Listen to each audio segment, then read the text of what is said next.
एक गांव में कमलनाथ नाम का एक व्यक्ति रहता था। कमलनाथ की दो बेटी रीना और बीना थी। रीना बड़ी और बीना छोटी थी। दोनों की ही शादी की उम्र हो चुकी थी, इसलिए कमलनाथ उनके लिए रिश्ता ढूंढ रहे थे। एक दिन कमलनाथ के एक मित्र मनोहर उनके घर आए।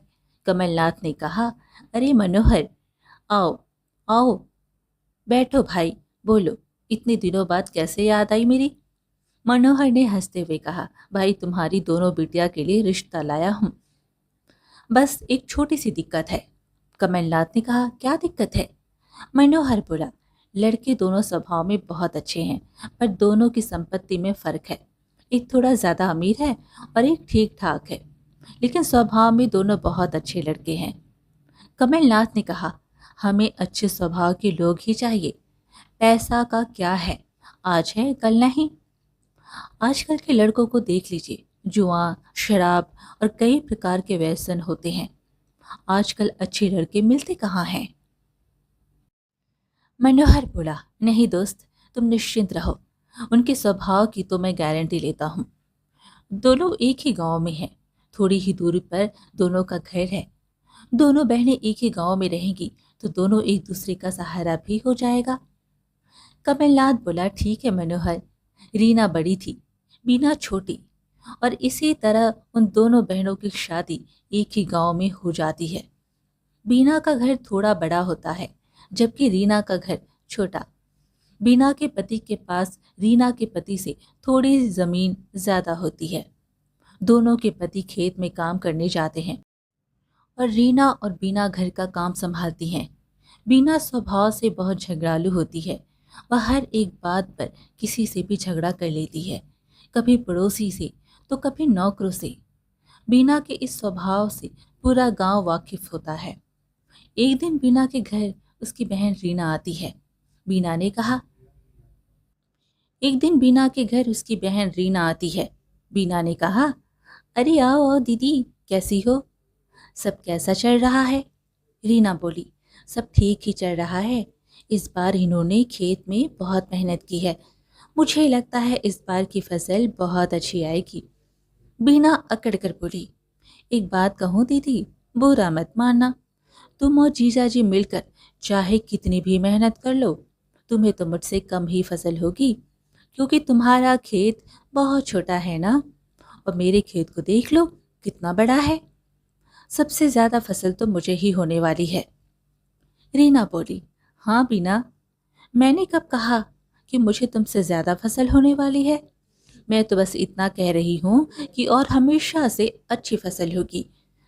वह तो मैं भी जानती हूँ कि तुम्हारा खेत हमसे कई गुना बड़ा है, तो जाहिर सी बात है तुम्हें ही सबसे ज्यादा फसल होगी।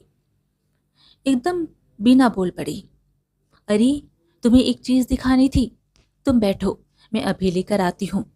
ये देखो, कितनी सारी साड़ी, कितना सुंदर है और अच्छा है ना। तुमने तो कभी देखा भी नहीं होगा और शायद कभी देख भी ना पाओ। और यह साड़ी भी देखो, ऐसी साड़ी हमारे पूरे गांव में किसी के पास नहीं है। रीना बहुत अच्छे स्वभाव की थी, उसे बिल्कुल जलन नहीं हुई, बल्कि वह खुश होकर बोली, हाँ बीना, यह तो बहुत अच्छा है और सुंदर भी है। बीना ने थोड़ा भाव खाते हुए बोला, यह तो नसीब नसीब की बात है दीदी। शायद मैंने पिछले जन्म में बहुत अच्छे कर्म किए होंगे, इसलिए मुझे इतना अच्छा घर मिला। मेरे पति तो मेरे लिए रोज अच्छी अच्छी नई नई चीजें लाते हैं। जीजा जी ने आज तक तुम्हें कोई भी एक चीज दिलाई है क्या। रीना बोली, नहीं बीना, उनके पास इन सब चीजों के लिए समय कहाँ मिल पाता है। वह तो दिन रात खेत में काम करते हैं। वैसे भी मुझे इन सब चीजों का कोई शौक नहीं है। मेरे पास जितना है मैं उसी में खुश हूँ। बीना बोली, अरे यह तो सिर्फ बहाना है। जीजा जी के पास पैसे ही नहीं होंगे तो तुम्हें कहाँ से दिलाएंगे। बीना बात बात पर रीना का अपमान करती है, अपने आप को बड़ा दिखाती है, और रीना को यह सारी बातें सुनकर बहुत बुरा लगता है। लेकिन वह अब बहन से कुछ नहीं कहती और किसी काम का बहाना बनाकर वहां से चली जाती है। कुछ दिन ऐसे ही बीत जाते हैं। फिर एक बार की बात है, बिन मौसम बरसात के कारण गांव में सभी लोगों की फसल खराब हो जाती है। जिसमें बीना का सबसे ज्यादा नुकसान होता है। लेकिन रीना की फसल बच जाती है, क्योंकि रीना और उसके पति गोपाल ने पहले से ही फसल निकालकर घर पर रख ली थी। बीना की काफी ज्यादा फसल खेत में ही रह जाती है, जो बारिश की चपेट में आकर बर्बाद हो जाती है। एक दिन बीना रीना के घर जाती है। रीना बोली, क्या हुआ बीना, बहुत परेशान लग रही हो? बारिश की वजह से ज्यादा नुकसान हो गया क्या? बीना गुस्से में बोली, हाँ, तुम भी जले पर नमक छिड़क लो। तुम्हें तो अच्छी तरह से पता है कि हमारी फसल कितनी ज्यादा थी। तुम्हारी फसल तो बच गई है ना, इसलिए तुम खुश हो लग रही हो। मन ही मन बहुत खुश हो रही होगी कि मेरा नुकसान हो गया।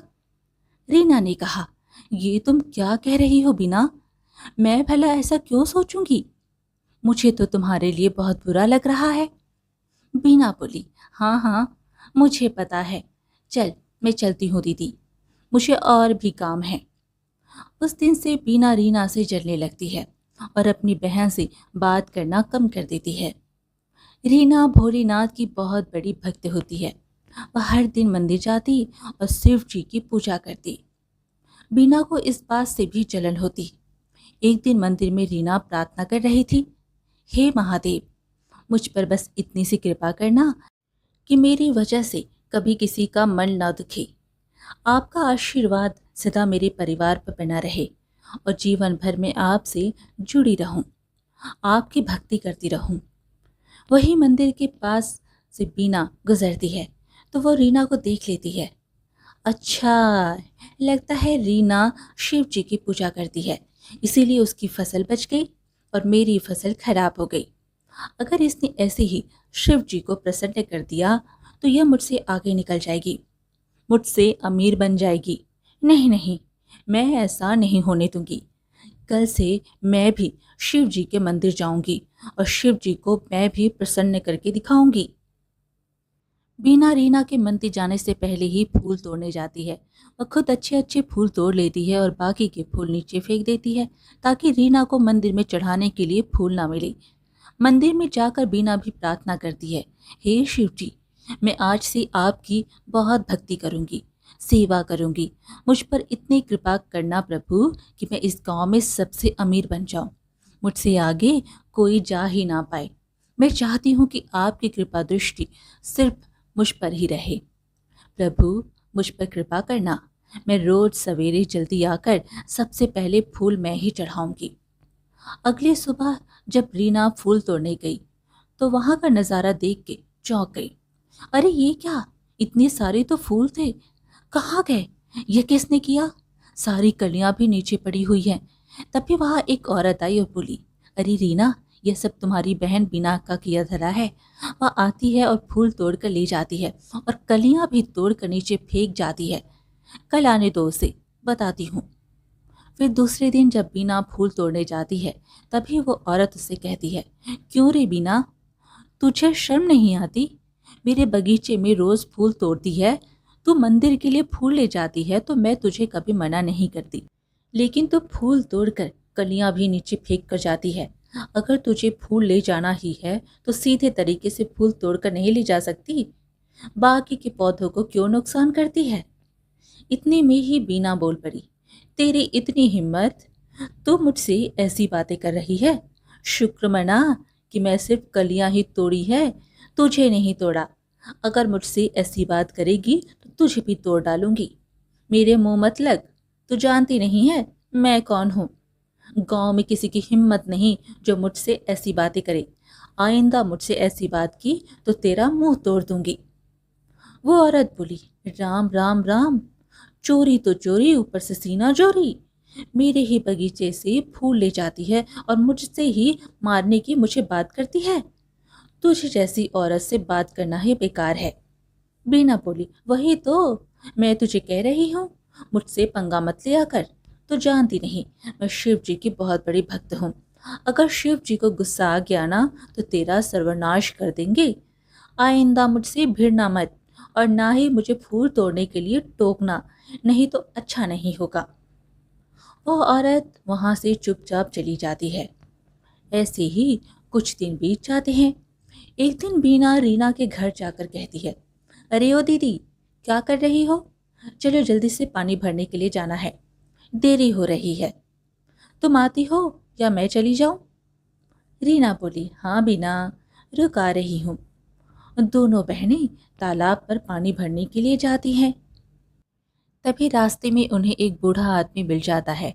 बेटी, मुझे बहुत प्यास लगी है, क्या तुम मुझे पानी पिला दोगी? तालाब बहुत दूर है, मैं वहां तक नहीं जा सकता। बीना गुस्से में बोली, क्यों रे बुढ़ी, तुझे क्या मैं नौकरानी दिखाई दे रही हूँ? जो मांग रहा है खुद जाकर पी ले, यह पानी मेरा है और मैं इसे बड़ी दूर तालाब से लेकर आई हूँ, मैं तुझे क्यों दूँ? बूढ़े ने कहा, बेटी, मेरी उम्र तो देखो, मैं इतनी दूर जाकर कैसे पानी लाऊंगा? बहुत प्यास लगी है, अभी के लिए तो पानी पिला दो। बीना ने कहा, बूढ़ा हो गया है तो क्या हुआ? तू क्या मुझसे पूछकर बूढ़ा हुआ था? इसमें मैं क्या कर सकती हूँ? हाथ पैर तो अभी सलामत ही है ना, टूटे तो नहीं ना? अपने आप जाकर पानी पी ले, मैं तुझे पानी नहीं दूंगी। तभी रीना बोली, ये तुम क्या कह रही हो बीना? उनकी उम्र का तो लिहाज करो, वह कहाँ इतनी दूर तालाब पर जाकर पानी लाएंगे? तुम्हें पानी नहीं देना तो मत दो, लेकिन उनसे ठीक तरह से तो बात कर लो। बाबा जी, मैं आपको पानी दे देती हूँ, आप मेरे घड़े में से पानी पी सकते हैं। शुक्रिया बेटी। बेटी, मेरा एक छोटा सा काम करोगी? पास ही में मेरी एक छोटी सी झोपड़ी है, वहाँ मुझे एक मटका पानी भर कर रख दोगी? क्योंकि मैं बूढ़ा आदमी हूँ, बार बार किसी से पानी मांगता फिरूंगा। अगर मेरे घड़े में पानी भर दोगी तो मुझे किसी से पानी मांगने की आवश्यकता नहीं पड़ेगी। बीना बोली, देखा तुमने, और पिला दो पानी। यह लोग ऐसे ही होते हैं, किसी को उंगली क्या दी, यह तो हाथ ही पकड़ लेते हैं। हम क्या तुझे तेरे नौकर दिखाई देते हैं जो तुझे पानी भर कर दे? दीदी, इसकी बात सुनने की कोई ज़रूरत नहीं है, यह बुढ़े लोग ऐसे ही होते हैं, एक काम कर दो तो दूसरा काम सामने रख देते हैं, अपनी उम्र हो जाने का फ़ायदा उठाते हैं। मैं इन लोगों को अच्छी तरह से जानती हूँ, तो चल यहाँ से, कोई ज़रूरत नहीं है इसके मटके में पानी भरने की। रीना बोली, नहीं बीना, कैसी बात कर रही हो? उन्होंने सिर्फ अपने मटके में पानी भरकर तो मांगा है, और उनकी उम्र तो देखो। सच में वह कहाँ तालाब तक जाकर पानी लेकर आएंगे? मैं एक काम करती हूँ, इनके मटके में अपना पानी डाल देती हूँ, मैं फिर से पानी लेकर आ जाऊंगी। तुझे अपने मटके का पानी नहीं देना है तो मत दे, लेकिन मुझे मत रोक, मुझे उनकी मदद करने दे। बीना बोली, ठीक है, तुझे जो सही लगे वही कर, अब मैं तुझे कुछ नहीं बोलूंगी, क्योंकि तू वैसे भी मेरी बात नहीं सुनने वाली। अच्छा ठीक है, चल गुस्सा छोड़, मेरे साथ तो चल। फिर दोनों बहनें उसके साथ बूढ़े बाबा के घर जाती हैं, तो देखती हैं कि उसके घर में काफ़ी सारे मटके रखे हुए थे। मटकों में सोने, चांदी, पीतल, मिट्टी, कई प्रकार के मटके होते हैं। इतने सारे मटके देखकर रीना और बीना दंग रह जाती हैं। बीना की नज़र सोने के मटके पर ही जाती है। रीना बूढ़े बाबा से कहती है, बाबा, यह पानी किस घड़े में डालना है? यहाँ तो बहुत सारे घड़े हैं। बेटी, किसी भी घड़े में डाल दो। रीना बोली, एक काम करती हूँ, मिट्टी के घड़े में पानी डाल देती हूँ, मिट्टी का घड़ा है तो पानी भी ठंडा रहेगा। बूढ़े बाबा बोले, तुम्हारा बहुत बहुत शुक्रिया बेटी। बीना ने कहा, बाबा, एक बात तो बताओ, तुम्हारे पास इतने सारे घड़े क्यों हैं? तुम इतने सारे घड़ों का क्या करते हो? और यह सोने चांदी के घड़े कहाँ से लाए? बूढ़े बाबा बोले, बेटी, मुझे पहले से ही घड़े काफ़ी पसंद है, इसलिए मैंने सोने चांदी के घड़े भी बनवा रखे हैं, और एक खास बात इस सोने के घड़े में गुप्त रूप से छुपा हुआ है। जब भी किसी को कोई ज़रूरत होगी, जिस व्यक्ति के पास कोई घड़ा नहीं होगा, मैं उसे यह घड़ा दूंगा जिसे सचमुच ज़रूरत होगी। बीना बोलने लगी, लेकिन बाबा, अगर मुझे इस घड़े की ज़रूरत पड़ी तो क्या तुम मुझे दोगे? वैसे मुझे तो नहीं लगता कि तुम मुझे यह घड़ा दोगे, क्योंकि मैंने तुम्हें पानी नहीं पिलाया ना, इसलिए तुम मुझे यह घड़ा तो देने से रहे। बूढ़े बाबा ने कहा, बेटी, तुमने मुझे पानी नहीं दिया वह तुम्हारा कर्म है, लेकिन अगर तुम्हें सचमुच इसकी ज़रूरत है तो मैं यह घड़ा तुम्हें ज़रूर दूंगा, क्योंकि वह मेरा कर्म है। जब भी किसी को ज़रूरत पड़ेगी तो मैं उसकी सहायता अवश्य करूंगा। तुमने मुझे पानी नहीं पिलाया, इस वजह से मैं अपना कर्म क्यों खराब करूं? मैं ज़रूर दूंगा, लेकिन मुझे नहीं लगता कि तुम्हें इस घड़े की आवश्यकता है, क्योंकि तुम्हारे पास तो घड़ा है। रीना बोली, अच्छा ठीक है बाबा, अब हम चलते हैं। मुझे फिर से तालाब में जाकर अपना मटका भी भरना है। चलती हूँ बाबा। दोनों बहनें वहां से घर आ जाती हैं। बीना घर जाते ही सोच में पड़ जाती है, क्या करूं? ऐसी कौन सी तरकीब निकालूं कि उस बुढ़े के पास से मुझे सोने का घड़ा मिल सके। मुझे कुछ भी करके उसके पास से वह घड़ा निकालना है, लेकिन कैसे निकालूं? उसने कहा था उसमें गुप्त रूप से धन है। अगर वह घड़ा मुझे मिल जाए तो मैं गांव में सबसे अमीर बन जाऊंगी। मुझे कुछ भी करके उस बुढ़े से वह घड़ा निकलवाना होगा। कुछ तरकीब सोच भी ना, इससे पहले कि कोई और वह घड़ा ले जाए। मुझे वह घड़ा पाना ही होगा। बीना बहुत सोचती है, फिर उसे एक तरकीब सूझ जाती है। वह दूसरे दिन सुबह जल्दी उठकर रीना के घर जाती है। अरे दीदी, क्या कर रही हो? अभी तक सो रही हो क्या? चल जल्दी, हमें पानी भरने के लिए जाना है। जल्दी चल।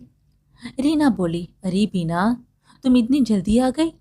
रुक, थोड़ी देर बाद जाते हैं। अभी इतनी जल्दी क्या है?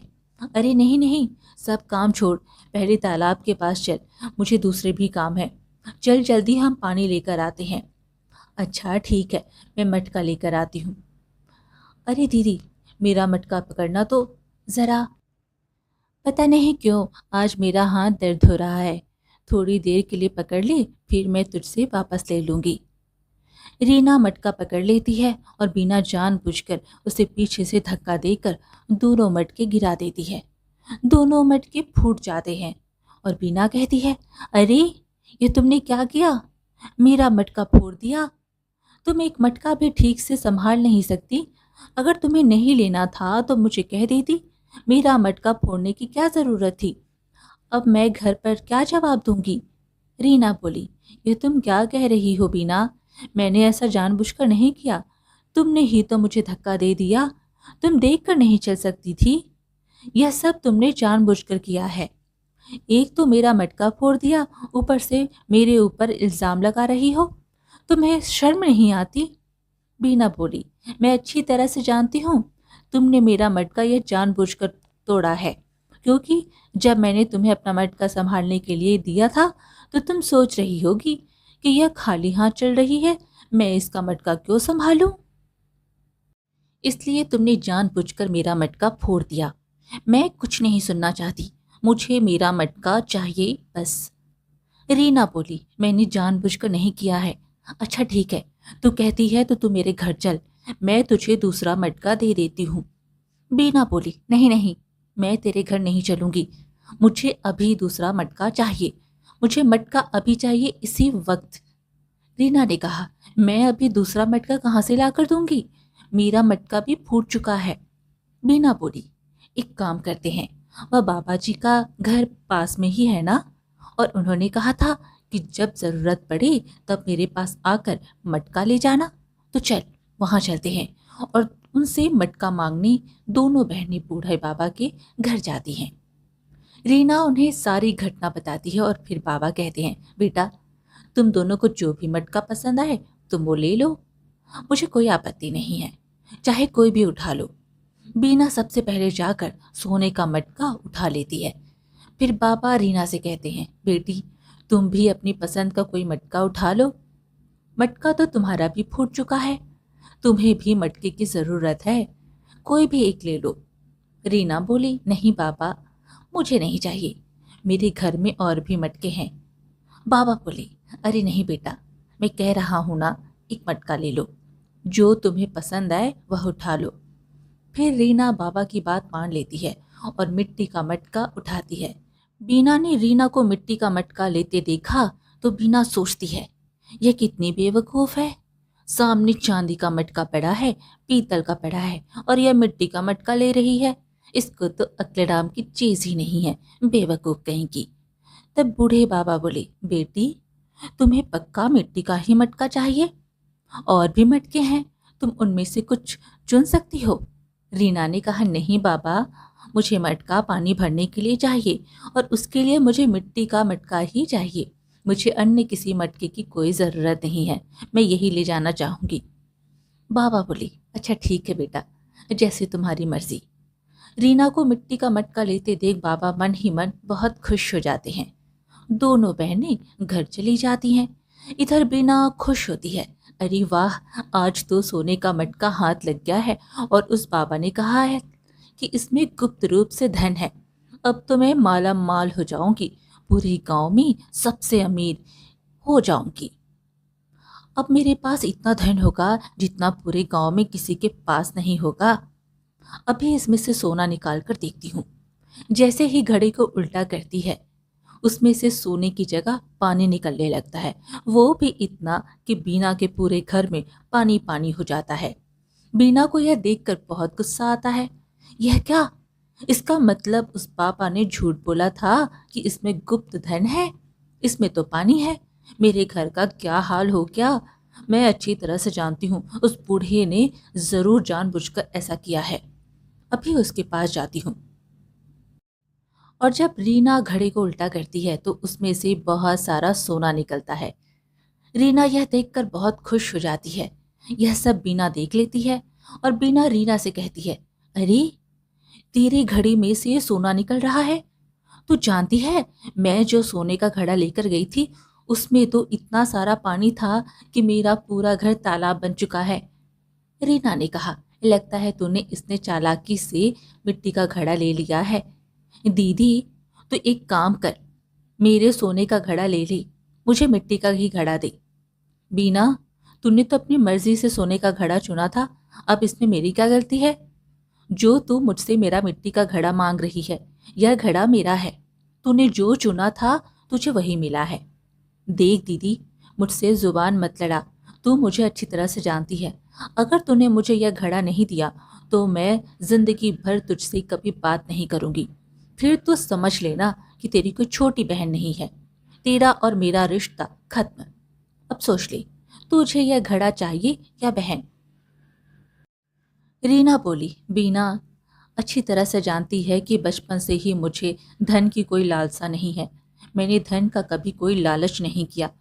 मुझे कम में ही सुखी रहना आता है। ठीक है, तू मेरा घड़ा ले ले। बीना खुश हो गई। यह हुई ना बात, बहन हो तो तेरे जैसी। बीना घड़े को अपने घर लेकर जाती है और जब वह घड़े को उल्टा करती है तो उसमें से भी पानी ही निकलता है। अरे यह क्या? इस घड़े में से भी पानी निकल रहा है जबकि यह खाली था। यह कैसे हो सकता है? जब दीदी ने इसे उल्टा किया तो उसमें से सोना निकल रहा था और जैसे ही मैं इसे अपने घर पर लेकर आई, इसमें से पानी ही निकलने लगा। बीना फिर से रीना के घर जाती है। अरे दीदी, इसमें से भी पानी ही निकल रहा है। यह ले अपना मिट्टी का घड़ा, तेरे पास ही रख और एक काम कर, मेरे साथ चल। जरूर वह बाबा कोई मायावी है, वह जरूर मुझसे बदला ले रहा है। तू चल मेरे साथ, अभी उसको सबक सिखाती हूँ।